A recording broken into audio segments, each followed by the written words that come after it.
What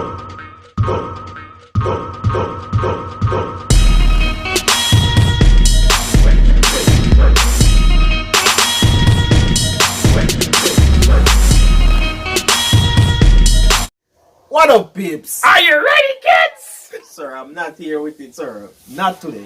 Not today, sir. Are you ready, kids? Only what I want to see. Yo, bah! SpongeBob Conspiracy Theory number 4. We are back on it again, sir. Patrick's Dark Secret. No. Alright, hold on there. Squidward one was interesting enough. Alright, so the thing I'm gonna like for now. Because I remember say Patrick and one starfish, right? Yes. And one starfish normally under one rock. So that's why Patrick always Yes. That just me understand. No, but that's then, common, but the dark part. No. Hold on. But the fuck up part of it. But it's not really dark if you think of it. Like, I mean, Squidward part is not. I wouldn't call it dark, but then again, clickbait. You know, you understand? It more make you click on it to say, okay, shit. But then it catch you. See, I really don't think of it as that again because it was interesting. But what could be Patrick's? Alright, anyways.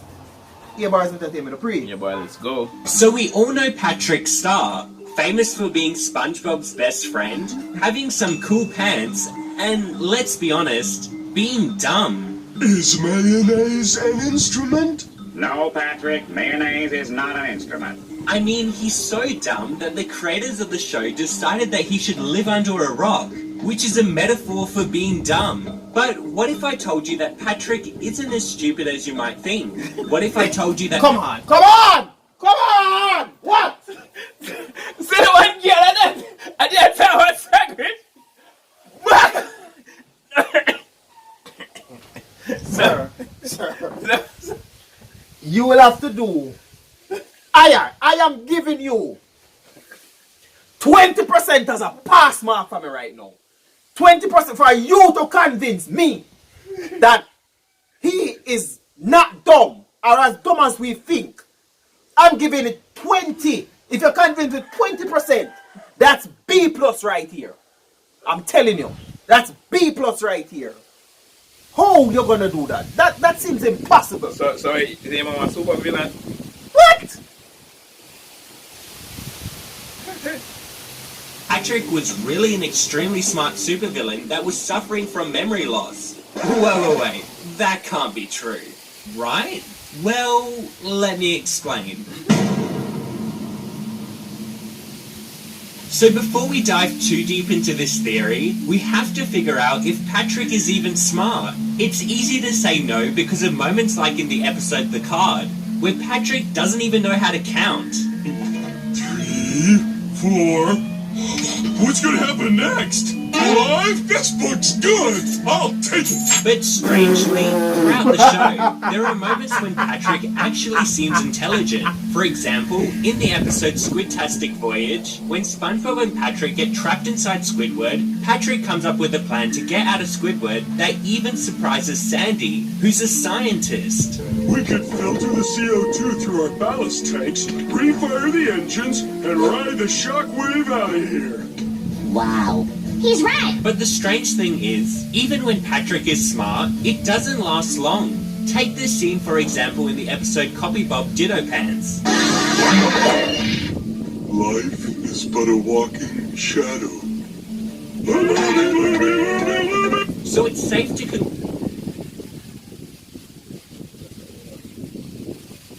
What? Fuck. That is not what a walking shadow.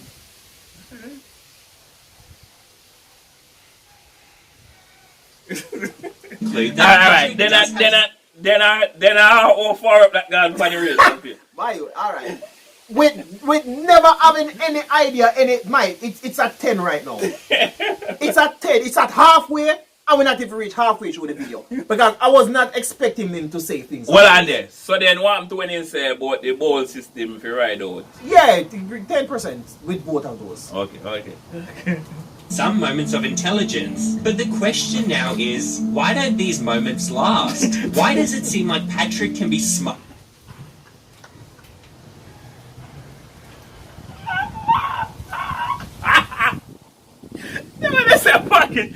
Patrick is the fuck it, that helicopter. Sir, that's what you call a lazy person that is not. He does not want to turn back to put the cup back in the house because he's already outside going to work. So he just eat the cup, sir. So, makes sense. And then dumb again the next. Well, I think I might have the answer. Patrick's dead. So for this next part, we're going to have to dive into the biology of a starfish. Good metaphor. Dive.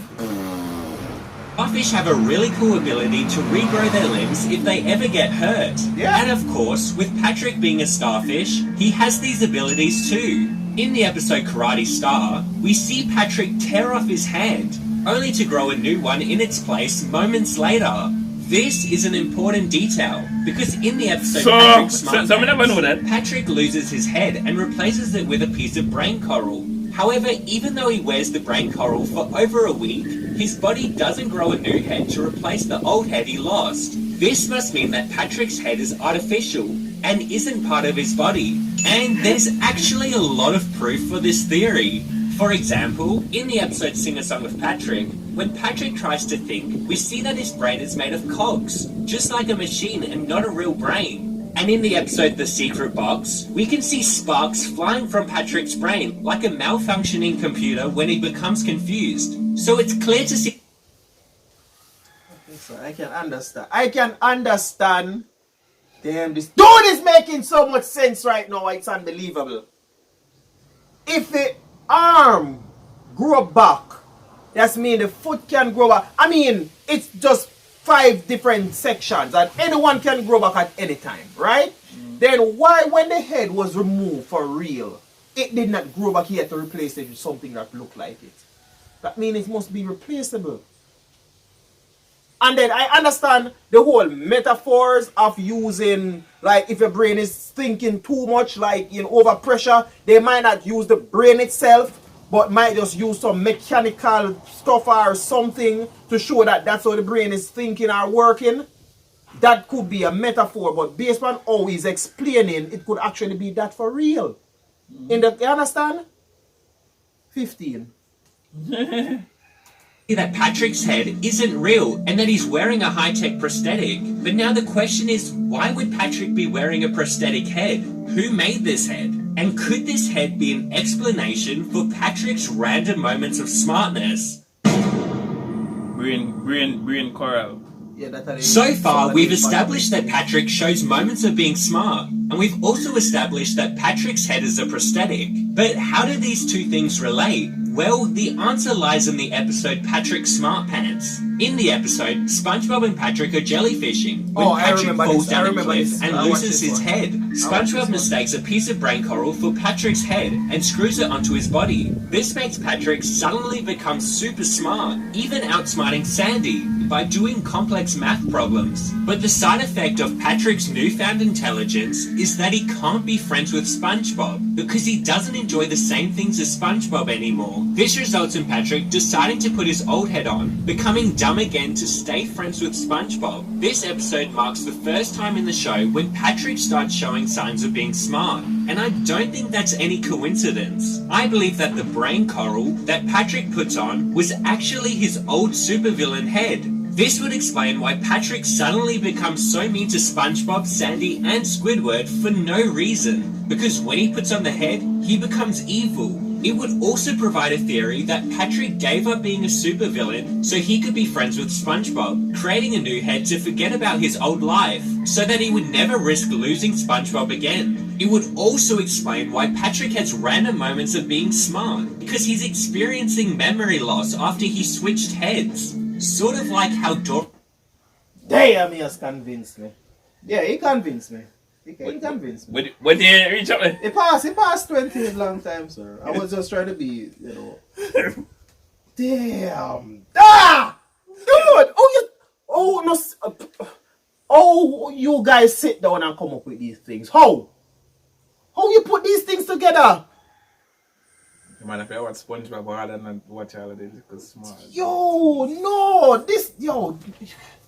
This is one of the most impressive reactions I have ever done. To piece things like that. we're not saying that that's definitely it. But once you can take something and make sense, it's like being in a court, you're a liar, right? You have to sell the story for it to be real, even if that's not the way it was done. You see, the crime was committed in the court, and the liar defend it, different from how they saw it, and make people believe that, yes, this is how it happened, than they actually see with their eyes. That's what he's doing right now, sir.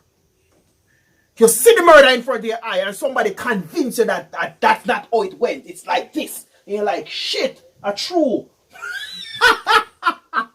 Yo, this dude is crazy. This dude is crazy. Wow. Will explain why Patrick has random moments of being smart, because he's experiencing memory loss after he switched heads. Sort of like how Dory in Finding Nemo can still remember small things with her memory loss. Patrick remembers being smart at times, explaining the random smart statements he makes. But if Patrick really is a supervillain suffering from memory loss, shouldn't he still have superpowers? Ah, man, this is just icing on the cake. Throughout the show, if you look closely, Patrick has been shown to have various superpowers. One of the main superpowers Patrick displays is super strength. In various episodes, you can see him lifting up his rock with no trouble at all. He also lifts roads and beats people in arm wrestles. In the episode Karate, we even see that he has a very strong karate chop, which has the power to destroy buildings. Another superpower that Patrick has is super speed. In the episode The Great Patty Caper, we see that Patrick is able to run faster than a moving train. In the episode Mermaid Man and Barnacle Boy 5, we also see that Patrick has the ability to stretch himself like elastic. And let's not forget, Patrick is also shown to be very smart throughout the show. So with all these superpowers, like most superheroes out there, Patrick gets super hungry using so much energy. This could explain why Patrick is seen eating so much food. However, he isn't that overweight. I mean, in the episode What's Eating Patrick, we see Patrick eat 1,000 Krabby Patties, and yet he doesn't get fat. So now that we've established that Patrick does have superpowers, I'm going to explain why Patrick isn't a superhero, but rather a supervillain.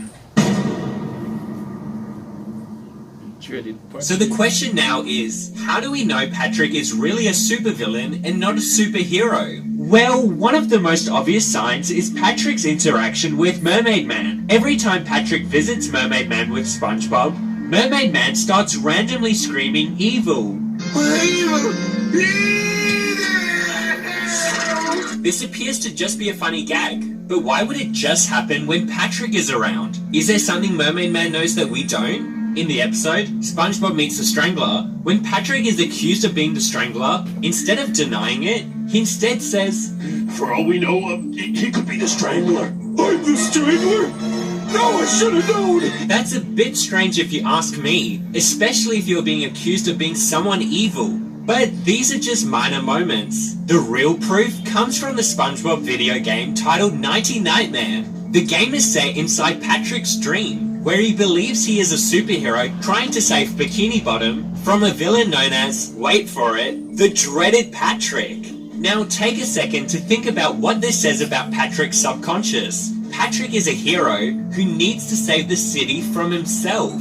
Is this Patrick getting flashbacks to his old villainous life? And if you need any more proof, the dreaded Patrick's evil lair turns out to be Patrick's own house. Patrick clearly sees himself as a villain in this dream, and I believe that's because he truly was a villain, but became so evil that he lost his best friend SpongeBob. So using his smart skills, he made a new head for himself that would allow him to forget about his evil past and keep his friendship with SpongeBob. He must have discarded his villainous head with the brain coral, and that's why Patrick changed so much when he put it back on, pushing SpongeBob away again. So that's why by the end of the episode, he chooses to return to a dumber version of himself to save his friendship with SpongeBob, just like he did when he was a supervillain. But hey, do you believe this theory? Let me know in the comments. I believe it. I went in I'm talking a patois. I went in a go so me believe.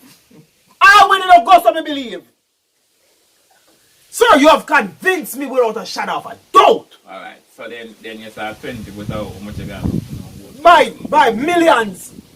millions. Sorry, convince me over 1,000,000%, sir. I cannot argue with that. That's evidence right there.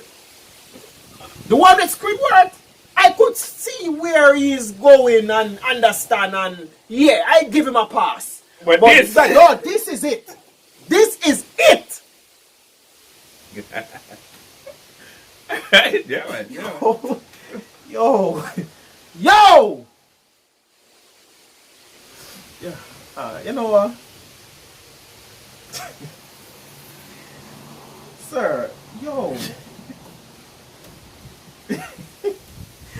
Big up yourself, sir. Whosoever you are, sir. Big up yourself. Big up yourself and big up your channel, sir. I'm telling you, this one here, I'm gonna have to go back and read the comments and see what people said on this one, because this is damn amazing. Yeah, man. This is too amazing. You convince me. You convince me. I mean, he's not what he is.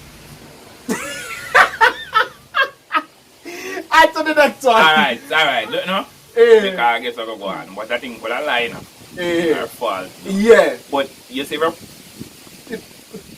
represents some evidence for reflect power happen. Yeah. But it kind of obvious a lie still. Don't really say evidence. If it's lie, the way how you present it, Yeah. it seems to be true. Yeah.